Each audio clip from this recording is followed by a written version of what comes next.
We are back on the record. Appearances are as they were before. I need to make a record that at 8:42 a.m. this court ordered Mr. Brooks be removed from the courtroom due to repeated interruptions and disruption with the court. This, of course, comes on the recent history with Mr. Brooks. On every day that we have been in court since Monday, he has shown a complete and utter disrespect for the simple rules of civility. Alone, he started interrupting this court within a minute of the court calling the case. I should also make a record at the moment he is muted because of the way that he was removed from the courtroom and his conduct since. I have been given just a bit of information about it. I will advise everyone that I have required that the Sheriff's Department file a written report with the court regarding Mr. Brooks's conduct. I'm told that he would not sit down while in this courtroom in order to have the shackles removed so that he could be taken to the other courtroom, that he was resisting, that at one point he took off a shoe and it appeared to the deputies that he was going to throw the shoe. You can see that he is seated with his back to the court or to the camera. He took his shirt off as well. I'm also told that he is threatening to throw and break items. I want to give him headphones since he has claimed in the past to be hard of hearing in one ear, but given his statement that he would throw and break things, unless he can pledge to this court that he will not do that, I'm not going to provide that information. I will advise that the audio in that courtroom should be turned up accordingly so that it is louder than it has been. I've also been advised that the audio and visual equipment is working in that courtroom. The deputies that are in there can see and hear the court through the Polycom system. Today is a little bit different in that there is no Zoom. And so, but this court, with the blessing of technology in this new building, have the ability to call in one room system to the other. That is why we're able to see and, when appropriately, hear him when unmuted. And then there are the 4 camera angles that are presently from this courtroom. I have the camera in the other courtroom on a single camera since he's the only individual in there. This court has, in essence, extended this courtroom to the neighboring courtroom.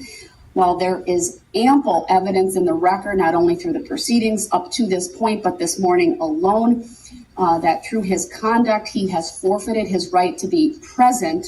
I'd also make a finding that he is appearing from that courtroom, and that because of the audio and visual equipment and system that we have in place, that it is the functional equivalent of being present in this courtroom.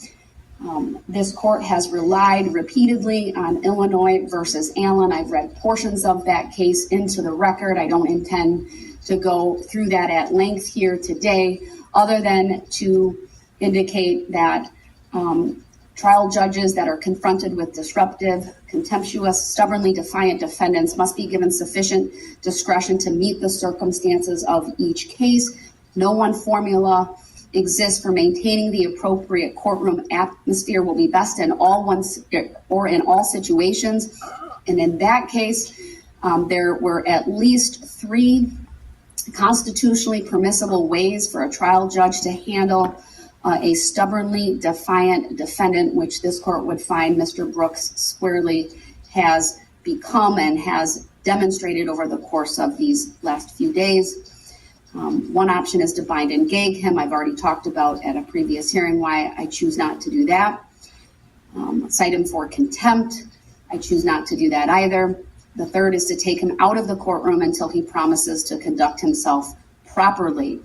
Mr. Brooks today, of course, showed up in court from the jail in his jail attire. He does that by his choice. I gave him the opportunity to go back to the jail to put on his suit and tie or other street clothes. He refused to answer that question. This court will continue with this trial, as I have previously indicated. There are many resources that have been put into bringing this day to bear, and it is important for all involved that this trial continue. Again, Mr. Brooks is given the opportunity to appear from that other courtroom. At this point, I'm still in the final housekeeping matters, and so he clearly has forfeited his right to be present for that. I will advise Mr. Brooks, as I have advised him repeatedly, if at any point in time he wants to come back, and he is willing to promise that he will abide by the rules of courtesy and decorum and be civil and show respect for the court proceedings for all individuals in this courtroom, including Mr. Brooks himself, then he may come back in. It's also my intention to give him that opportunity at each new stage. But again, we are in the preliminary stage prior to the